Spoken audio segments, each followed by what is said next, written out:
Welcome. They say that family isn't chosen. But what do you do when you have to make a choice? Today we will discuss one such difficult situation. The July morning enveloped the city apartment in a stifling blanket of heat, as if heralding that this day would be a turning point in the fate of Elena Sergeyevna. Sunlight pierced the thick curtains in the bedroom where she had been lying with open eyes for half an hour, listening to her husband Igor Valentinovich moving around in the adjacent room. 20 years of shared life had taught her to distinguish every sound of his morning rituals, the creaking of the floorboards under his feet, the hissing of the coffee maker, the rustling of the newspaper. But today, in these familiar sounds, there was something special, an intangible solemnity, as if he were preparing for an important event. Elena got out of bed, ran her hand through her hair, which she stubbornly dyed every month in her natural chestnut color, and headed to the kitchen. Igor was sitting at the table, spreading out the morning paper in front of him, and his face radiated satisfaction that she had not seen for a long time. In his hands, he held two narrow strips of cardboard, and when Elena entered, he looked up at her with a smile that seemed too wide, too artificial. "My dear," he said, putting down the newspaper and rising to meet his wife, "I have a surprise for you. I've been watching how tired you are, how much you need a break from all these household chores." Elena stopped by the refrigerator, absently reaching for its handle. Something in her husband's tone made her uneasy, although outwardly she maintained a calm expression. Over the years of marriage, she had learned to read between the lines of his words, to pick up hidden meanings in the most innocent phrases. "What surprise?" she asked in a steady voice, taking out milk from the refrigerator. Igor handed her the tickets, and his eyes sparkled as if he were giving her a diamond necklace. A 14-day cruise along the Mediterranean Sea. Imagine, Lenachka, you will be resting, tanning, enjoying the sea air. The ship departs in 2 days. I've already taken care of everything. Elena took the tickets with trembling hands. On the glossy surface, there were images of a luxurious liner, and at the bottom, her name and the date of departure were written. Something inside her tightened into an anxious knot, although formally everything looked like a manifestation of a loving husband's care. "This is very generous of you," she said, slowly examining the tickets. "And what about you? You could also take a break." Igor waved his hand with feigned nonchalance. "You know how things are going now. The new project with Anatoly Petrovich requires constant attention, but I'm so glad that you will finally be able to rest properly. I can't even imagine how boring it must have been for you all these years in these four walls." Elena nodded, looking away. Boring. Yes. The last few years of her life had indeed resembled a Groundhog Day, cleaning, cooking, rare meetings with friends, which became fewer and fewer as her circle of interests shrank to the size of their 3-room apartment. Once upon a time, she worked as a translator, speaking fluently in 4 languages, and dreamed of a career in an international company. But 20 years ago, Igor convinced her that family was more important than her career, that her place was by his side, that he would provide for both of them. "Thank you," she finally said. "This is really unexpected." "Well, that's great." Igor hugged her shoulders, and his touch felt cold despite the heat. "So, it's settled. Today, you'll prepare, tomorrow, the final preparations, and the day after tomorrow, your new life will begin." A new life. These words echoed in her head as Igor, finishing his coffee, went into his office. Elena remained in the kitchen, holding the tickets and trying to understand why instead of joy, a growing anxiety was overwhelming her. Perhaps it was because in all their years of marriage, Igor had never shown such spontaneous generosity, or how quickly and decisively he refused to go with her, as if he had planned everything in advance. She put the tickets on the counter and began preparing breakfast, but her thoughts were far from the omelette and toast. Memories of the last months of their shared life flashed through her mind, how Igor started coming home late from work, how his gaze changed when he looked at her, how his business trips became more frequent. Before, she had attributed it all to a midlife crisis, to fatigue from routine. Now, these memories formed a worrying mosaic. After breakfast, Igor announced that he had important matters at the office, and Elena was left alone.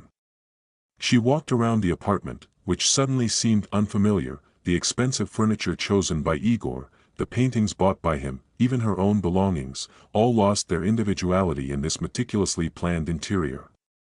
Everything here reflected his taste, his idea of how a successful businessman's apartment should look. Elena decided to leave the house to clear her head and think things over. She needed to go to the bank to pick up the documents for the cruise, buy a few things for the trip. She grabbed her purse, checked if she had her documents, and headed for the door. But already on the landing, she remembered that she had forgotten her passport, which lay in her jewelry box in the bedroom. Returning to the apartment, she heard Igor's voice coming from the office. He was on the phone, and the tone of his conversation made her freeze at the threshold. In his voice, she heard notes she hadn't heard in a long time: excitement, anticipation, almost childlike joy from the upcoming adventure. "Anatoly Petrovich, everything is going according to plan," Igor said. And Elena leaned against the wall, feeling her heart beat faster. "Yes," she agreed, without even suspecting. "Honestly, I thought it would be harder to convince her, but she fell for it like a fish on a hook." Elena covered her mouth with her hand, suppressing a sigh. Each word of her husband's hit her like a slap, but she forced herself to listen further. "The ship will depart in 2 days at noon. The problem will be resolved completely in 2 weeks. I have already contacted the necessary people on board. The captain is aware of the situation. You know how it's done at sea. Tragic accident. No witnesses. Searches are unsuccessful. Insurance pays out without questions." The world around Elena spun. She leaned against the wall to keep from falling and closed her eyes, trying to process what she had heard. Her own husband, the man she had lived with for 20 years, was discussing her death as a business operation. There was no trace of regret in his voice, only cold calculation. "Yes, I understand there is risk," Igor continued, "but the alternative is worse. Divorce will cost me half of my fortune, and she knows too much about our affairs. It's better to solve the issue decisively. Besides, I have plans for the future. Christina has already agreed to be my wife as soon as I'm free." Christina. The name cut through Elena like a knife. A young secretary from Igor's office whom she had seen several times at corporate events. A bright blonde with big eyes and a smile that seemed too wide for her face. So, the betrayal was part of the plan. "Don't worry, Anatoly Petrovich." Igor's voice grew more confident. "In a month, we will be free of all obligations and can develop our business in peace. And as for conscience, you know, in our line of work, sentimentality is a luxury we can't afford." Elena quietly walked to the exit, trying not to creak the floorboards. She needed to get out of the house before Igor finished the conversation. In the hallway, she grabbed her purse and documents that lay on the shelf and slipped out the door. Only once she was outside did she allow herself a deep breath. Her legs carried her, and she found herself in a small park nearby. Here, on a bench under old limes, where children played and pensioners strolled leisurely, the reality of what was happening began to sink in. Igor planned to kill her, his wife, the mother of his children, the woman who had given him the best years of her life, and he was doing it not in a fit of passion, not under the influence of the moment, but coldly, methodically, like a business plan. Tears welled up in her eyes, but Elena forced herself to focus. This was not the time for self-pity. Igor had underestimated her, thinking she would meekly go along with the plan. Maybe she would have before. The old Elena, the submissive wife who had dissolved into someone else's ambitions, might not have noticed the trap, but something had changed in her in that moment, something had woken from a long slumber. She remembered the woman she had been 20 years ago, ambitious, intelligent, full of plans, who could talk for hours at international negotiations, read complex contracts, and find solutions to the most tangled situations. That Elena was still there. She had just been sleeping under layers of domestic routine and family duties. Now it's time to wake her up. Elena wiped her eyes and took out her phone from her bag. It was time to call old friends, to restore the connections she had lost over the years. Marina Andreevna, her former colleague, now worked at a large law firm. Sergei Ivanovich, with whom she used to translate contracts, had become a private detective. And Anatoly Petrovich, Igor's partner, with whom her husband had just discussed her death. It was interesting to see how strong their friendship was, especially when big money was at stake. As she got up from the bench, Elena felt a cold flame of determination burning in her chest. If Igor wanted to play dangerous games, he would get a worthy opponent. For 20 years, she had been led, allowing him to make decisions, plan, and control their shared future. Now it was her turn. She slowly walked home, thinking about her strategy. The main thing was not to show that she knew about his plans. Let him think that his wife was still the naive fool who believed in gifts and care. Meanwhile, she would prepare her own plan, which would be much more cunning than Igor could imagine. In the evening, during dinner, she spoke enthusiastically about the upcoming cruise, asking about the route and entertainment on board. Igor answered with enthusiasm, sometimes even forgetting himself and sharing details that only someone who had personally communicated with the organizers would know. Elena nodded, smiled, and remembered every word. You know, she said, putting down her fork, I can't even remember the last time I was so excited about a trip. You're right, I really need a change of scenery. Igor smiled warmly at her, and for a moment, genuine tenderness flashed in his eyes. I want you to be happy, Lenachka. You deserve only the best. Of course, I deserve, Elena whispered softly, and her husband did not notice the metallic undertones in her voice. And I will definitely get what I deserve. That night, Elena lay in bed next to her husband, who was sleeping peacefully, and looked at the ceiling. The plan was taking shape in her mind, slowly, like a complex architectural structure. She knew she had only one day to prepare everything. A day to turn from a victim into a hunter. Igor thought he was sending his wife on her last journey, but he was wrong. This journey would indeed be the last for their marriage, for his plans, for his impunity. For her, it would be the beginning of a new life, which she would build on the ruins of his betrayal. Didn't he talk about a new life this morning? Well, he would get it, but not the one he planned. And when everything was over, he would understand that he had underestimated the woman he considered weak and submissive. So be it, my dear, she whispered into the darkness, looking at her husband's sleeping profile, but you will regret it. 3 times you will regret it. And for the first time in many years, she fell asleep with a smile on her lips. The next morning found Elena already dressed and ready for action. She woke up before the alarm, as if her internal clock understood the importance of every minute. Igor was still asleep, sprawled out with his arms and softly snoring. Looking at him, she felt a strange mixture of pity and disgust. This man, with whom she had shared a bed for 20 years, was planning her murder with the same calmness as he usually planned a vacation. Good morning, she said softly when Igor finally opened his eyes.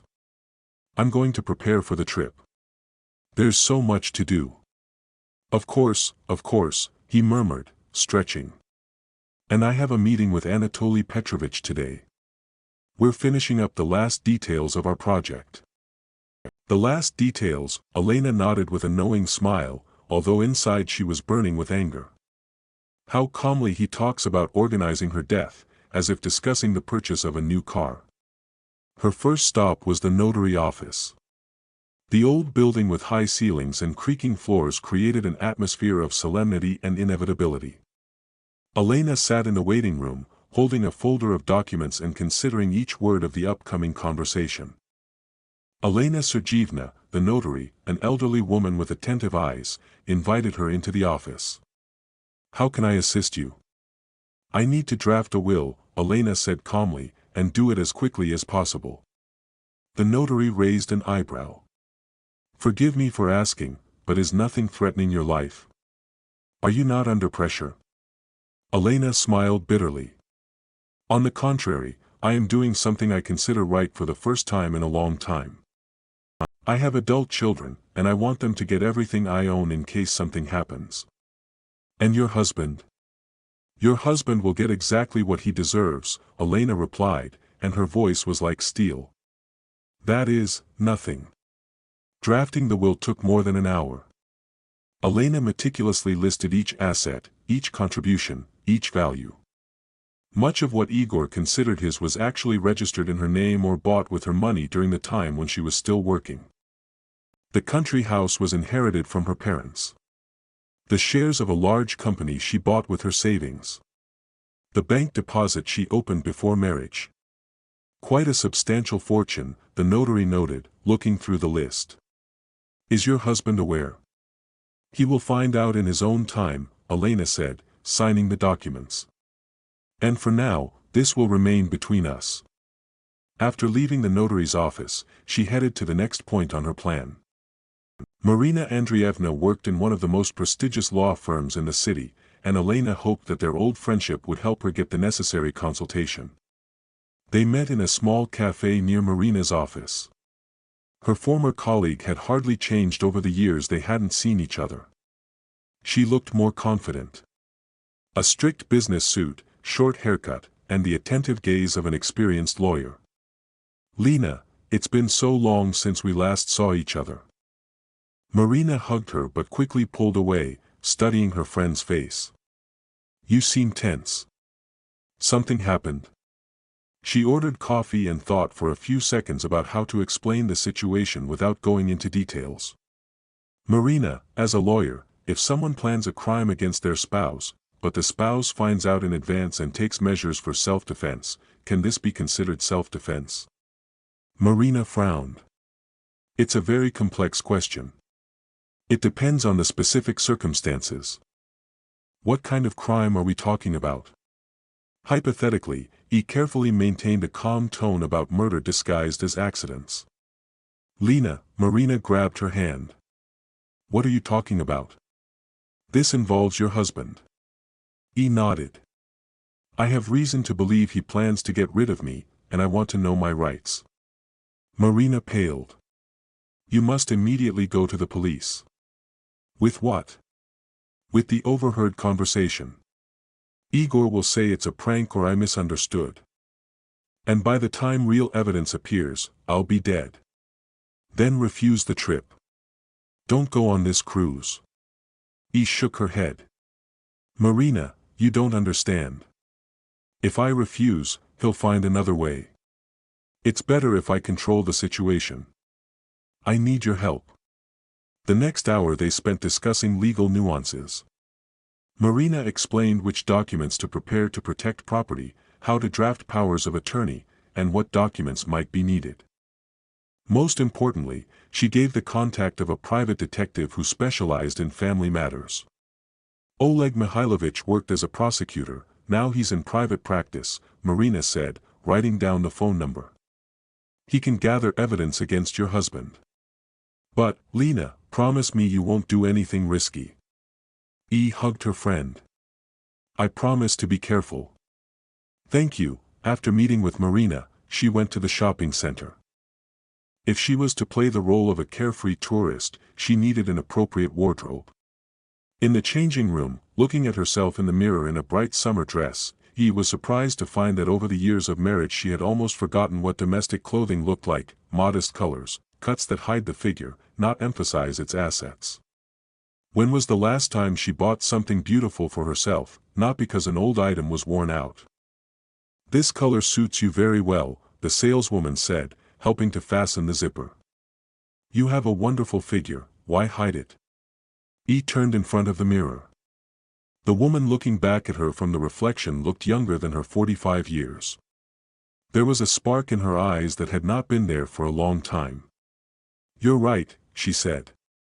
I'm taking this dress and that one too, and the swimsuit. The shopping took longer than planned. Elena seemed to be making up for years of self-restraint, choosing items she truly liked. Bright colors, modern styles, comfortable shoes for long walks on the deck. If this is her last cruise as Igor Valentinovich's wife, she wants to look good. In the evening, she met with her children at the restaurant. Alexei and Natalia, her adult children from her first marriage, had long lived their own lives and rarely visited their parents. Alex worked as a programmer in a large company, and Natalia was involved in interior design. Both had inherited her sharp mind and independent character. "Mom, you look different," Natalia noticed as they sat at the table. Something had changed. Elena smiled. "Maybe I've just missed you." "How are you, son?" "Everything's fine." Alex shrugged. "Work, projects. Where are you going on this cruise?" Igor Valentinovich decided to give his wife a break. There was a hint of irony in his voice. The children had never been close to their stepfather, although they didn't openly argue. There was just no bond that united the family. "He thinks I need a rest," Elena answered cautiously. "Children, I want to tell you something important, if something happens to me." "Mom." Natalia was concerned. "What are you talking about?" "Just listen." Elena placed her hands on the table and looked at her children seriously. "I've made a will. All my property goes to you. The documents are with the notary, copies are in the safe at the bank. The safe deposit box number and all necessary information I've written down and will leave at home in my jewelry box." "Mom, you're scaring us." Alex frowned. "What's going on? Are you sick?" "No, I'm healthy. But life is unpredictable, and I want to be sure you're protected. There's also a separate account at the bank, which your father doesn't know about. Money from my previous job, some savings. That should be enough for you to live comfortably for a while if something happens." Natalia took her mother's hand. "Mom, you're scaring me. Everything's fine between you and Igor Valentinovich." Elena hesitated before answering. "Let's say our relationship is going through a difficult period, but I'll manage. The main thing is for you to remember that no matter what happens, I love you very much. And if there are any problems, don't hesitate to contact Marina Andreevna.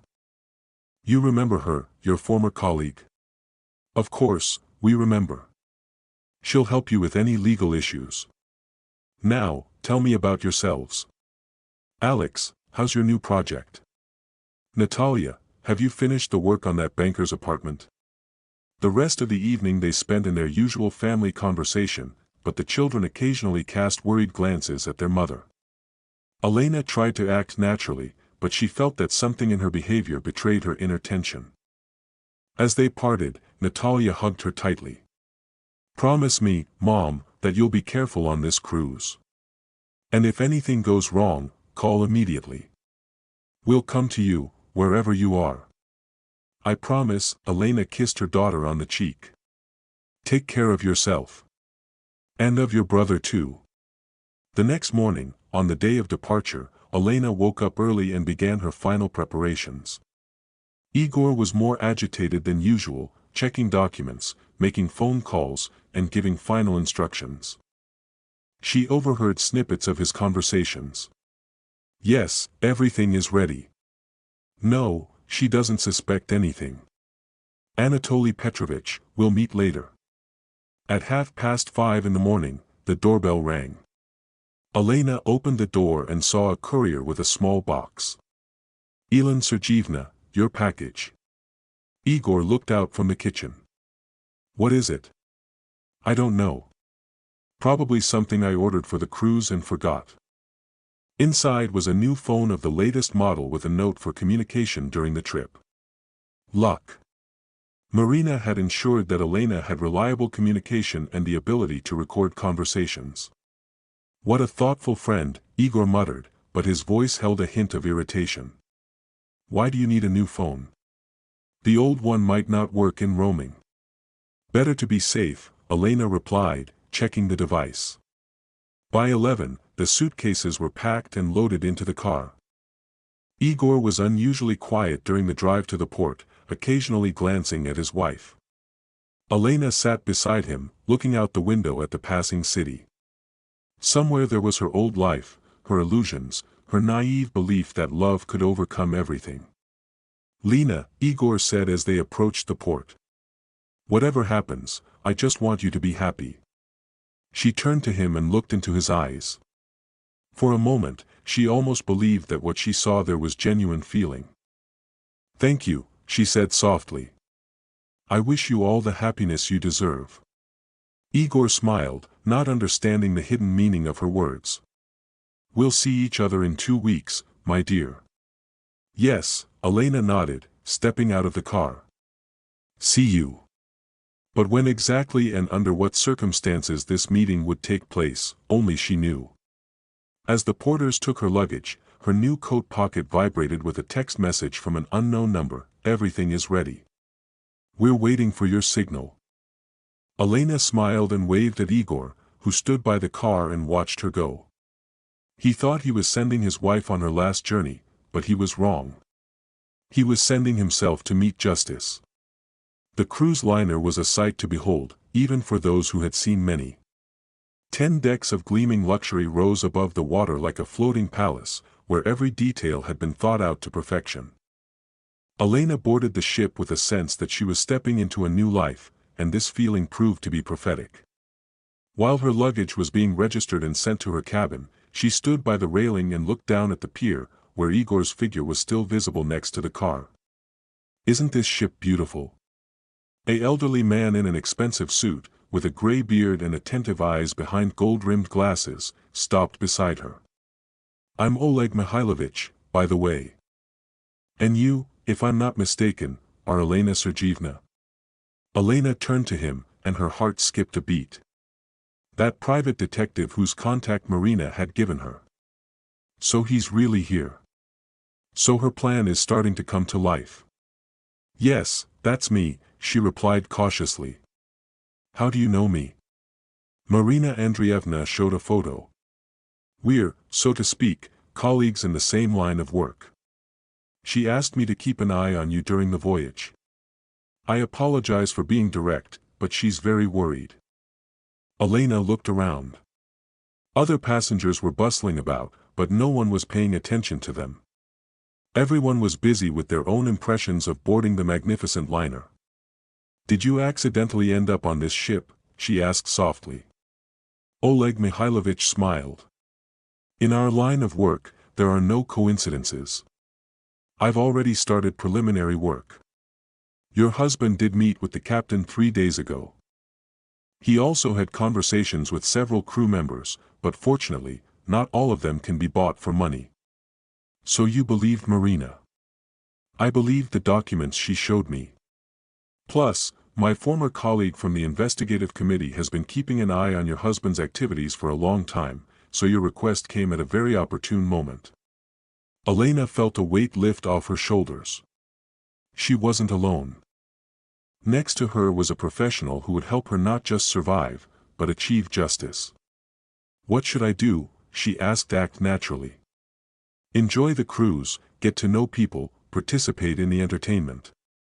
I'll be nearby, but it's better if we don't communicate too often in public. In an emergency, call the number recorded in your new phone under the name Mikhailik. The ship gave a long blast, signaling its imminent departure. Passengers rushed to the rails to wave goodbye to those on the pier. Elena also went to the railing and waved to Igor. He waved back, smiled, and acted like a loving husband until the very last second. When the ship finally set sail and the shore began to slowly recede, she saw him get into the car and drive away. Probably hurrying to Christina to celebrate the start of a new life. What an exciting beginning to the voyage. Next to Elena stood a woman in her 50s, full of enthusiasm. I'm Ludmila Ivanovna from the capital. And you're Elena Sergeevna, she introduced herself. I'm also on my first cruise. My husband gave it to me as a gift, said it was time to take a break from family worries. How thoughtful. And he didn't come. Work doesn't let him. Business, you know. Ludmila Ivanovna nodded sympathetically. Always work, work, and life just passes by. It's good that he sent you to relax, so he loves you. Elena nodded, not trusting her voice. If only this kind woman knew what kind of love her husband had shown her. The first day on the ship was spent getting acquainted with the liner and its capabilities. Elena walked around all the decks, studied the location of the restaurants, theater, sports center, and pools. Her cabin turned out to be comfortable, with a small balcony and a view of the sea. Everything was organized perfectly, and only she knew that this luxury was supposed to be a decoration for her murder. The first dinner in the main restaurant turned into a real meeting with fellow passengers. At her table were Ludmila Ivanovna, a married couple of pensioners from the regional center, a young girl who had saved for a year for this cruise, and Oleg Mihailovich, who introduced himself as a former university professor. "And I, for the first time, am traveling alone," Elena admitted when the conversation turned to fellow passengers. "Always with Esdi, and here he decided to pamper me with a solo vacation." "And he did the right thing," exclaimed the elderly lady from the coast. "A woman sometimes needs to be alone with herself, think about life." "Yes, there's a lot to think about," agreed Elena. And Oleg Mihailovich gave her a knowing look. After dinner, a party was held on the deck. Music played, people danced, laughed, shared impressions. Elena stood at the railing, holding a glass of champagne, and looked at the stars over the sea. How long had she not allowed herself to simply enjoy the moment, not thinking about household chores, her husband's mood, what to cook for breakfast? "Beautiful night," Oleg Mihailovich said, approaching her. "Yes, wonderful. And you know what? I feel free for the first time in many years. It's a good feeling. It's worth keeping." They were silent, looking at the wake the ship left in the moonlit path. "Oleg Mihailovich, tell me honestly, do I have a chance to come out of this story a winner?" "Elena Sergeevna, you have something that your husband lacks, namely conscience and support from honest people. That's worth a lot." The next morning, the ship entered the first port of the route. Elena joined the excursion group and spent the day sightseeing ancient city landmarks. The guide told her about the history, culture, and traditions. She thought about how symbolic it was that her new life was beginning in places where thousands of years ago people also fought for justice, for the right to live decently.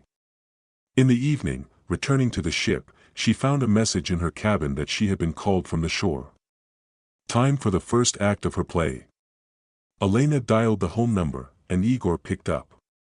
"Dear, how are you? How is the cruise?" "Wonderful," she answered, trying to make her voice sound carefree. "The ship is luxurious, the weather is great, the meeting is interesting. Thank you for this gift. I'm so happy. You deserve only the best. Igor, how are you? Did you meet Anatoly Petrovich?" There was a pause on the line. "Yes, of course. We discussed the project. And how? Everything is going according to plan?" "Yes, everything is great. Lena, did you accidentally call the bank? Today, they asked me some strange questions over the phone." Elena smiled. "So, Marina has already started acting, checking Igor's financial operations." "No, I didn't call." "What questions?" "Oh, just nonsense. Probably some routine check." "Lena, be careful. Anything can happen at sea." "Of course, dear. I am very careful. And you know what? I feel that this cruise will really change my life." "I hope so too." There was a strange note in Igor's voice. After the conversation, Elena sat in the cabin and pondered. Igor is nervous, asking leading questions, hinting at the dangers of the sea. So, the plan has already been set in motion, and he is waiting for the right moment. But she has an advantage. She knows about his intentions, while he thinks he is dealing with a trusting wife. On the third day, what she had been waiting for happened. One of the sailors, a young man with an uncertain gaze, approached her. "Elena Sergeevna, I am Dmitri. I wanted to talk to you alone." "About what?" she asked, although she already knew. "About your husband and what he wants from me." They met late in the evening in one of the bars on the upper deck, when most of the passengers had already retired to their cabins. Dmitri looked worried and kept looking around. Elena Sergeyevna, your husband offered me money, a lot of money, for you to have an accident with me. What kind of accident? You should fall overboard at night when no one is around. I was supposed to lure you onto the deck under some pretext. But I can't do it. I have a mother and a sister. How can I live with that? Elena put her hand on his shoulder. Dmitri, thank you for your honesty. And the other crew members? Who else is involved? The first mate, Viktor Semyonovich. He was supposed to make sure the search was short and unsuccessful. And the ship's doctor, Andrei Vladimirovich. He was supposed to certify that you fell while drunk or due to a heart attack. I see. And the captain? The captain doesn't know anything. Viktor Semyonovich told him that your husband just wants to scare you. The captain is an honest man. He would never agree to this. Elena took out her phone. Dmitri, are you ready to repeat all this in front of witnesses? Record your statement. The young sailor nodded. Yes, I am ashamed that I even agreed to talk to him. But the money. My mother is sick. I understand, but now you are doing the right thing. The next 2 hours they spent recording Dmitri's detailed statements. Oleg Mihailovich joined them, and it turned out that he had already gathered information about the other conspirators. Viktor Semyonovich had debts with the Igoryan houses. The doctor had recently divorced and needed money to pay alimony. Igor knew how to find people's weak spots and exploit them. What now? Asked Elena. Now we'll catch them red-handed, replied Oleg Mihailovich. Dmitri will go to Viktor Semyonovich and say he's ready to complete the task tonight, and will be ready. Elena felt her heart start to beat faster. But what if something goes wrong? Nothing will go wrong. We have a plan, we have evidence, and most importantly, we have honest people on board. The captain, when he finds out the truth, will be on our side. In the evening, Elena had dinner at a restaurant, as usual, chatting with her table neighbors, laughing at Ludmila Ivanovna's jokes, but inside she was trembling with tension. Tonight was the night Igor had planned everything for. But the finale would be nothing like he had planned. At 11:30, Dmitri approached her. Elena Sergeyevna, couldn't you come to the deck? There's such a beautiful sunset, and there are dolphins swimming near the ship. Of course, with pleasure. They went up to the top deck, where it was indeed deserted and quiet. Only the sound of the sea and distant music from the bars on the lower decks broke the night silence. Dmitri, you made the right choice, said Elena softly. Yes, I understand, Elena Sergeyevna. What will happen to my job? When everything comes out. Honest people always find work. And the captain, I'm sure, will appreciate your bravery. They stood by the railing, and Elena saw several figures emerging from the shadows. Viktor Semyonovich and Dr. Andrei Vladimirovich were approaching from one side, while on the other, Oleg Mihailovich and the captain of the ship, with 2 security guards, were cautiously approaching. So, Dmitri, are you ready? Asked Viktor Semyonovich, coming closer. Quick and quiet, as agreed. Ready, replied Dmitri, but his voice trembled. Then push her, and that's it. The doctor will later declare that she was drunk and fell herself. At that moment, powerful spotlights were turned on, and the deck was flooded with bright light. Stop! Security service of the ship. The captain and his people surrounded the conspirators. You are arrested on suspicion of preparing a murder. Viktor Semyonovich tried to run, but he was quickly subdued. Dr. Andrei Vladimirovich turned pale as a sheet. I didn't do anything. It's all him, he shouted, pointing at the first mate. All your conversations are recorded, said Oleg Mihailovich, showing the dictaphone. We have witnesses' statements and a complete picture of the crime. The captain approached Elena. Madam, accept my apologies. If only I knew that such a thing was being planned on my ship. You are not to blame, Captain. The main thing is that justice has triumphed. What will happen to them? She asked, looking at the arrested. Upon arrival at the next port, they will be handed over to local authorities, and then it will be decided what to do with them. International maritime law is very strict in such cases. Elena took out her phone. It was time to call home and inform her dear husband of the news. Igor, it's me, Lena, dear. How are you, everything okay? You know, something interesting happened. Several members of the crew were arrested on the ship for planning the murder of one of the passengers. There was a dead silence on the line.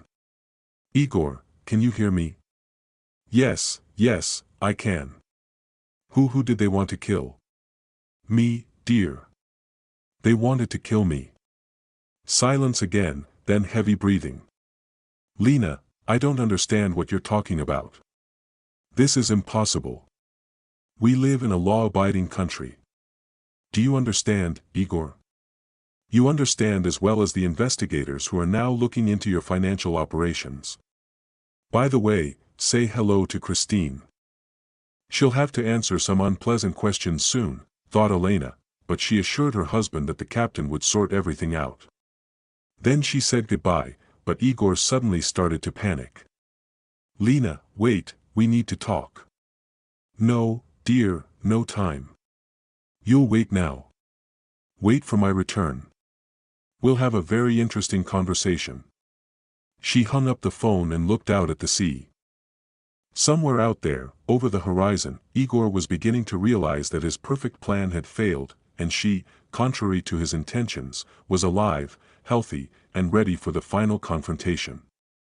This is just the beginning, she whispered to the sea wind. The most interesting part is yet to come. On the fourth day of the cruise, the sea, as if sensing the dramatic events in Elena's life, began to show its restless character. Gray clouds hung low over the water, waves grew higher, and the wind howled in the rigging with a foreboding melody. The ship rocked from side to side, and even experienced travelers hurried to take seasickness pills. Elena stood on the deck in a coat, watching the stormy sea, and thought about how symbolic the circumstances were. The storm at sea reflected the turmoil that was currently unfolding at home in their cozy apartment, where Igor was probably panicking, trying to figure out how to fix the situation. Don't you fear staying on deck in such weather? Oleg Mihailovich approached her, holding on to the railing. After everything I've been through, it's hard to scare me with anything, she replied, not taking her eyes off the stormy sea. Who cleanses the air with a storm? Not just the air, Oleg Mihailovich agreed. By the way, I have news. My colleagues on shore have already started acting. Last night, people from the tax service came to your husband's house. Elena turned to him with interest. And what a routine check turned into a thorough investigation. It turns out that the documents you sent through Marina Andreevna contained very interesting information about tax evasion schemes. I hope everything is legal. Oleg Mihailovich smiled. Absolutely. Your husband just forgot that he has a wife with an economic education who has been observing his affairs for 20 years and remembering the details. Indeed. All these years, Igor considered her a domestic manager, incapable of understanding the intricacies of business, while she silently studied his schemes, memorized the names of partners, and analyzed financial flows. Once, these knowledge seemed useless to her, but now they became her weapon. In the cabin, several missed calls from Igor were waiting for her. Elena dialed his number. Lena, finally. Where are you? In the voice of her husband, panic and poorly concealed anger were heard. Enjoying the cruise, dear. And what happened? You sound excited. People from the tax office came to me, demanding certain documents, asking questions about accounts, partners. They say there's information about violations. Is this your doing? Strange.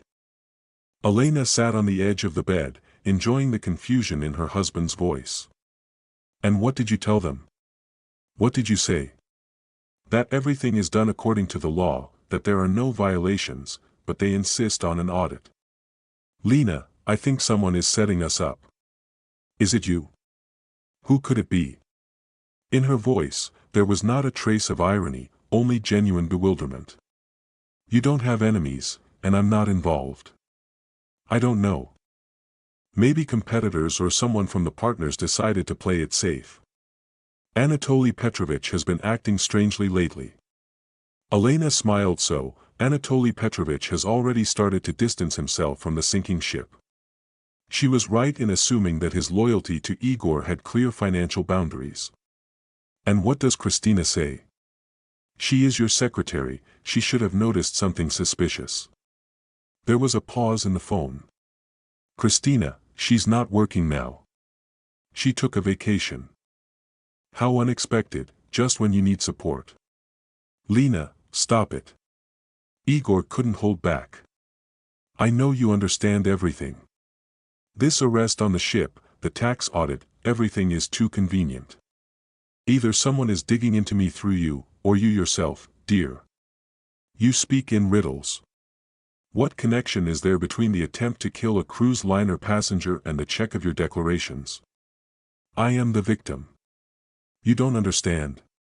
Stop playing the fool. You planned everything. Elena paused, giving him a chance to fully expose himself. Igor, tell me honestly, did you really want me to die in this cruise? I am not what you think. You are accusing me of this. Then what? Explain to me what your conversation with Anatoly Petrovich about solving the problem with your wife meant. What did the negotiations with the crew members mean? Money for organizing an accident. Igor was breathing heavily. You were eavesdropping. Yes, I was eavesdropping. And you know what?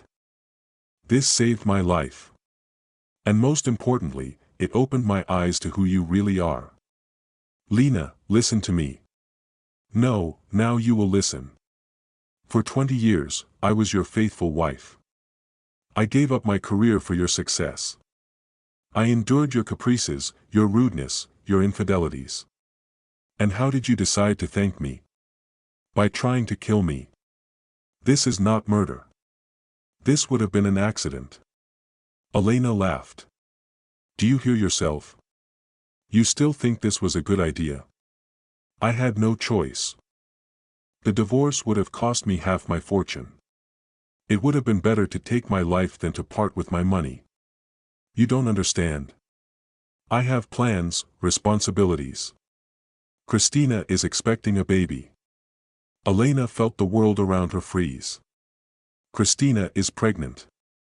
That means the affair lasted not months, but years. That means he had been planning to get rid of her long before the conversation she overheard. Congratulations, she said in a frosty tone. Now your child will have a stepfather. Lena, don't. Don't what? Don't tell the truth. You're right, don't. The truth will be told by the investigators now. By the way, how is Christina? Does she know about your methods of solving family problems? She knows nothing. And don't drag her into this. I dragged her in when I started a relationship with her, planning to kill my wife. What do you think she'll feel when she finds out? After this conversation, Elena sat in her cabin for a long time, looking out the porthole at the stormy sea. Christina is pregnant. This news changed everything. Now an innocent child is involved, who is not to blame for his father being a scoundrel. In the evening, despite the rolling, many passengers gathered in the restaurant. People tried to behave normally, although many looked pale from seasickness. Elena joined her table, where Ludmila Ivanovna was telling about how she and her husband got caught in a storm 30 years ago during their honeymoon. And how do you, Elena Sergeevna, handle the rolling? She asked oddly enough. Well, perhaps because I am used to storms in life. Oh, everyone has their storms, the elderly woman from Ekaterinburg wisely remarked. The main thing is to learn not to drown in them. That's right, Elena agreed. Sometimes a storm is even useful.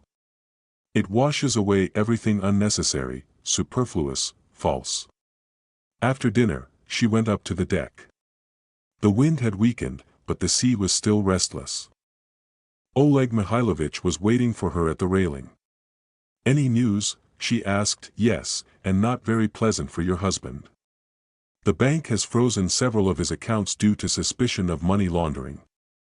Anatoly Petrovich gave statements to the investigation and is fully cooperating with the authorities. So he chose his side. He chose himself, provided documents that compromise your husband in exchange for leniency. Elena nodded. And what about Christina? And how do you know about her? Igor told me today. It turns out she is pregnant. Oleg Mikhailovich frowned. This complicates things. On the contrary, it simplifies them. Tell me, does she know about Igor's plans regarding me? According to our information, no. She thought you would just divorce after the cruise. Then she has a chance to make the right choice. What do you mean? Elena turned to the sea. I have a plan. But for its implementation, I need to contact Christina. The next day, the storm subsided, and the sea became calm again. Elena spent the morning on the deck, enjoying the sun and fresh air. After lunch, she locked herself in her cabin and dialed Christina's number. Hello. The voice was young, slightly frightened. Christina, this is Elena Sergeyevna, Igor's wife. There was silence on the line. I know you're pregnant, Elena continued. And I know Igor promised to marry you after our divorce. I don't know what to say. Just listen. Igor didn't plan to divorce me, Christina. He planned to kill me. That's impossible. Very possible. And I have proof. The crew of the cruise liner has already been arrested for preparing my murder at his request. Christina sobbed. This can't be true. Christina, you're carrying a child of a potential killer. Think about your future. About your baby's future. Igor was ready to kill the mother of his children for money. What's to stop him from doing the same to you if you become inconvenient? But he said he loved me. He said the same to me 20 years ago. Love and murder don't mix, it seems. Elena heard crying in the phone. What should I do? Whispered Christina. Think about the baby. Protect him from a father who's capable of murder. Do you have relatives? Yes, my mother lives in another city. Go to her right now and don't talk to Igor until everything is sorted out. And if he looks for me, let him look. He has more important problems now. The tax service, the investigative committee, frozen accounts. He doesn't have time for you. Elena Sergeyevna, forgive me, I didn't know. You were young and foolish, but you have a chance to fix everything for your child's sake. After the conversation, Elena felt a strange relief. She didn't seek revenge on Christina, even though she had destroyed her marriage, because she realized the marriage was destroyed long before the young secretary appeared. Igor used her just like he used everyone else. In the evening, Igor called her. His voice sounded completely broken. Lena, Christina disappeared, packed her things and left without saying where. And what do you feel? I feel alone. Anatoly refuses to answer my calls. My accounts are frozen. The tax service is demanding documents I don't have. Which you do, but you're afraid to show them. Lena, help me. I know I've done wrong, but I'll fix it. We can start over. Elena laughed. Start over after you tried to kill me. That was a mistake. A moment of madness. A moment, Igor, you planned this for weeks. You met people, paid money, planned details. I won't. You can't. Because I now know who you are. And very soon everyone will. What do you want? Justice. And I want you to understand, the woman you thought was weak and foolish turned out to be much stronger and smarter than you. Lena, until we meet, Igor. Soon I'll return home, and we'll have a very interesting conversation. She turned off her phone and stepped onto the deck. The sea had calmed down. The stars shone brightly in the clear sky. The storm had passed, leaving behind clean air and a sense of renewal. On the deck, she was met by Oleg Mihailovich with a folder of documents in his hands. "Elena Sergeyevna, I have the final report for you," he said, handing her the folder. "While you were talking to your husband, I received the latest information from my colleagues." Elena opened the folder and began to study the documents. Bank statements, witness testimonies, photographs of Igor's meetings with suspicious individuals, recordings of telephone conversations. The picture was impressive. Anatoly Petrovich turned out to be very cooperative, Oleg Mihailovich continued.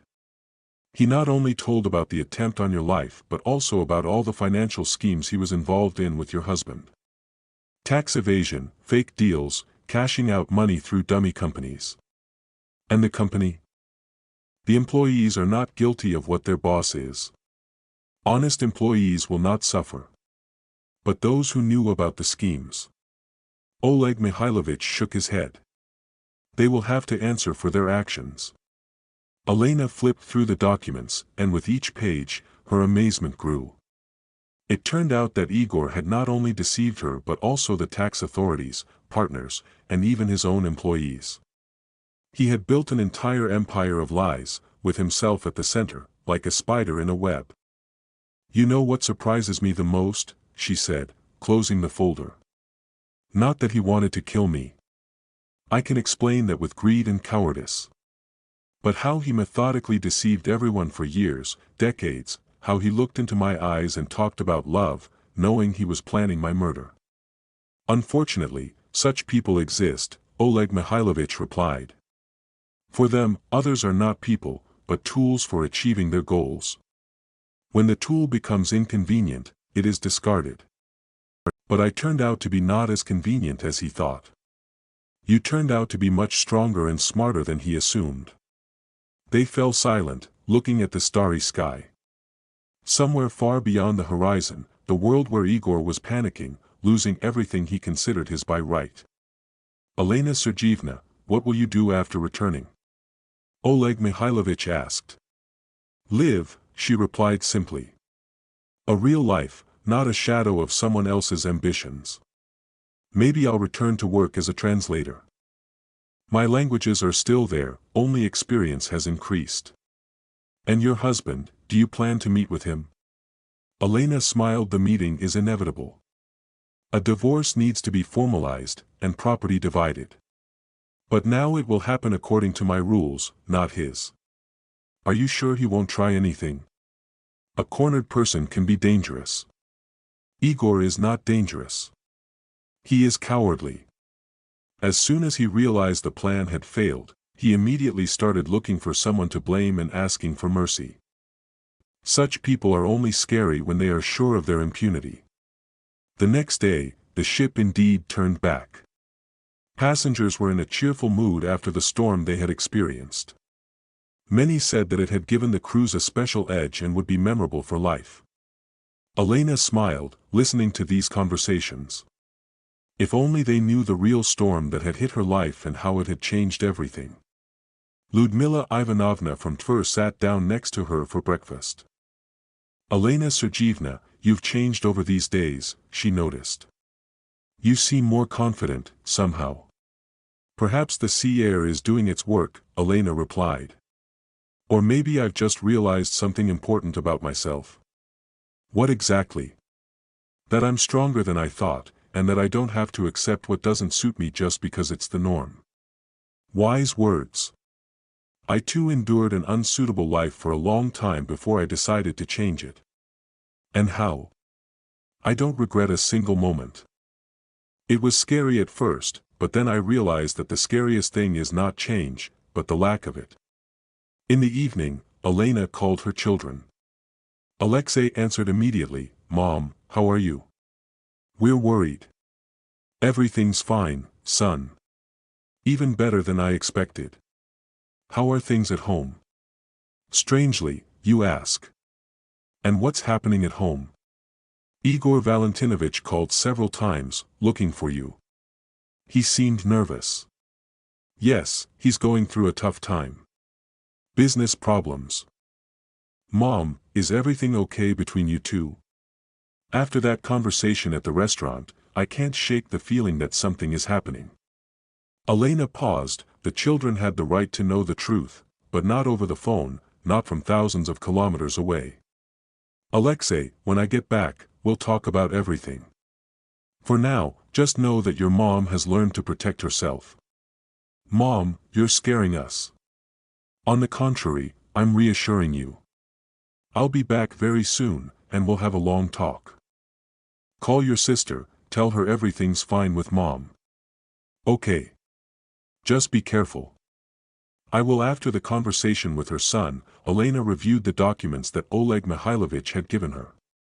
Tomorrow they would be home. And a new chapter of her life would begin. A chapter where she would write her own script, not just play a supporting role in someone else's play. She walked up to the mirror in her cabin and looked at her reflection carefully. The woman looking back at her seemed younger, more confident, more at peace. There was a fire in her eyes that hadn't been there for many years. Igor had tried to extinguish that fire forever, but he had only made it burn brighter. Tomorrow the ship would turn back, and the journey home would begin. But the woman returning home was not the same submissive wife who had boarded the ship a week ago. She was returning as a woman ready for the final battle for her freedom and dignity. Igor, you chose this path, she whispered to the stars. Now walk it to the end. The return home began with a symbolic scene. The port greeted Elena with a gray August morning, as the summer heat began to fade, giving way to the freshness of autumn. She stood on the deck of the ship, watching the familiar outlines of the city and feeling that she was returning not to her old life, but to a completely new reality that she would have to build from scratch. Oleg Mihailovich helped her with her luggage and gave her a few final pieces of advice. Elena Sergeyevna, remember, you now have all the documents and witness statements. But your main weapon is your calm and confidence in your own righteousness. Don't let him drag you into emotional games. Thank you for everything, she said, shaking his hand. I wouldn't have managed without you. You would have managed. It would have just taken longer. The taxi brought her to her house faster than she expected. Elena stood in front of her apartment door, holding her keys, and couldn't bring herself to open the lock. Behind this door awaited her a meeting with a man who had planned her murder just 2 weeks ago. A man who had deceived her for 20 years, using her love and trust. Finally, she gathered the courage to enter. The apartment greeted her with silence and stale air. Igor peeked out of the study, and at the sight of his wife, his face contorted with a mix of relief and fear. Lena, you're back. He tried to approach her, but stopped when he saw the expression on her face. Yes, I'm back. Alive and well, contrary to your plans. Igor looked terrible, unshaven, gaunt in a crumpled shirt, and with the signs of sleepless nights under his eyes. 2 weeks of hell had turned the once successful businessman into a cornered beast. Lena, we need to talk. I understand that you're angry, but please listen to me. I'm angry. Elena put her suitcase down and turned to her husband. Igor, you tried to kill me. Anger is too weak a word for what I feel. It was madness. A temporary loss of reason. I would never have hurt you. Elena took out her phone and played the recording of her conversation with Dmitri, where he detailed the plan for her murder. The sailor's voice echoed in the apartment like a sentence. The temporary loss of reason lasted for several weeks and included finding accomplices, transferring money, and meticulously planning the scenario. This is not a loss of reason, but a premeditated murder. Igor paled. Where did you get this recording? From honest people who refuse to participate in your plans. There are more such people than you thought. She went to the kitchen, poured herself some water, and sat at the table. Igor followed her, nervously fidgeting with his shirt. Lena, I'm ready to make everything right. We can divorce amicably. I'll give you everything you want. Everything I want. Elena smirked. Do you remember how, as children, we used to read fairy tales about the golden fish? There were 3 wishes. So, I have 3 wishes too, and they are already being fulfilled. What are you talking about? The first wish is about justice. You wanted me to disappear, to make your life easier. But you disappeared, Igor. Your business, your money, your reputation. The tax service and the investigative committee took care of it. Igor clenched his fists. This was all you're doing. You manipulated Anatoly. I just gave him a choice between you and his own freedom. He chose freedom. I can't blame him for that. What do you want from me? Nothing, absolutely nothing. My first wish has already come true. You got what you deserved. Elena stood up and walked to the window. Children were playing in the courtyard. Somewhere, dogs were barking.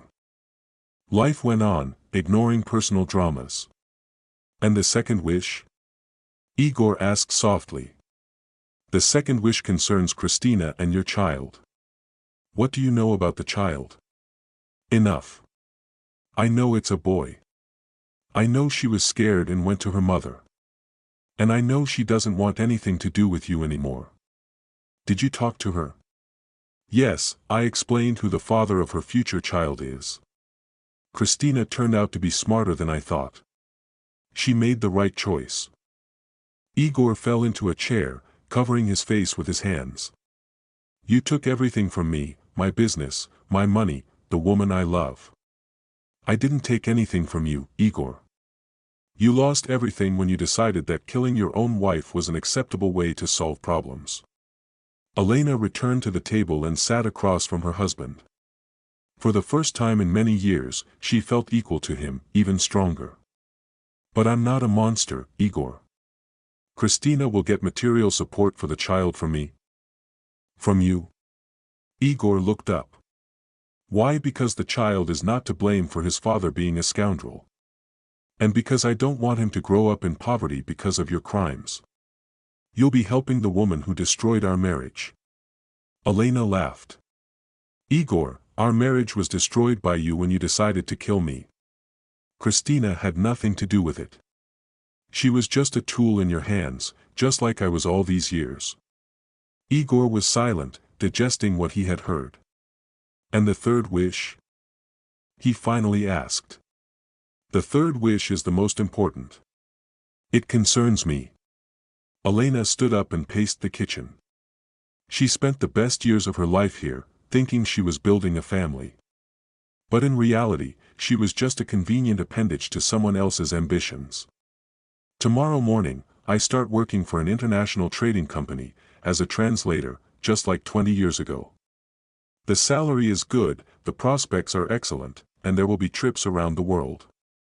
But how? You didn't work all these years, and you thought I turned into a housewife. I read, studied, improved my languages, just quietly, without drawing attention to myself. Igor looked at her as if she were a stranger. And the apartment? Half of it is mine by law, but I don't want it. Too many bad memories. I'm buying myself a new place, smaller but cozier. And Elena shrugged. And you live where you want. That's no longer my problem. Lena, can't you forgive? We lived together for 20 years. Yes, we lived. But it turned out that it was 20 years. Deception. You never loved me, Igor. You loved a convenient wife who didn't interfere with your affairs and didn't ask too many questions. And when she became inconvenient, you decided to get rid of her. That's not true. Then tell me, when did you decide to kill me? When did you first think about it? Igor was silent. I'll tell you when. 2 years ago, when I accidentally saw documents about your successful deal and asked an inconvenient question. Do you remember? You got very angry then, saying that women shouldn't stick their noses into men's business. Then Lena appeared, and you realized you could kill 2 birds with 1 stone, get rid of the wife who knew too much and marry a young lover. He approached her husband and placed her hand on his shoulder. It was amazing, but she no longer felt hatred. Only fatigue and pity. Igor, you're not a villain from a horror movie. You're just a weak person who can't take responsibility for your actions. But weakness doesn't justify an attempt at murder. What will happen to me now? I don't know. That depends on the court's investigation and your lawyer's work. But the main thing depends on you. Finally, try to be honest. E took a bag with the most necessary things. The rest can be taken later through the lawyer. Lena, wait, Igor grabbed her hand. And if I change? If I prove I can be different? She gently freed her hand. Igor, that would take another 20 years. And I don't have time for your redemption. I have my own life to live honestly and with dignity. He escorted her to the door, and he felt that she was closing not only the door of the apartment, but an entire era of her existence. Outside, a taxi was waiting. The driver helped load the bag and asked for the address. To the city center, to the new buildings by the river, he replied. As the car drove along familiar streets, she looked out the window and thought about the future. Tomorrow, a new job, new people, new tasks. In a week, a new apartment with a view of the river. In a month, the first business trip abroad. Life was finally starting anew. The phone vibrated. An SMS from an unknown number. Thank you, I will name my son Alexander. After the protector. E smiled.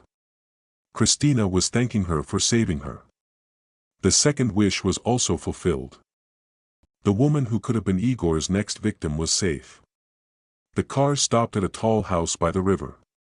E paid the driver and looked up at the windows of the apartment that would soon be her home, a real home where she would live for herself, not for someone else's ambitions. The evening sun painted the water in golden hues. Somewhere in the distance, music played. Young couples strolled along the embankment. Life went on, and now E was a full participant in this life, not just an observer from the sidelines. 3 wishes were fulfilled. Justice triumphed, the innocent were protected, and she herself gained freedom. Igor was telling the truth in one thing.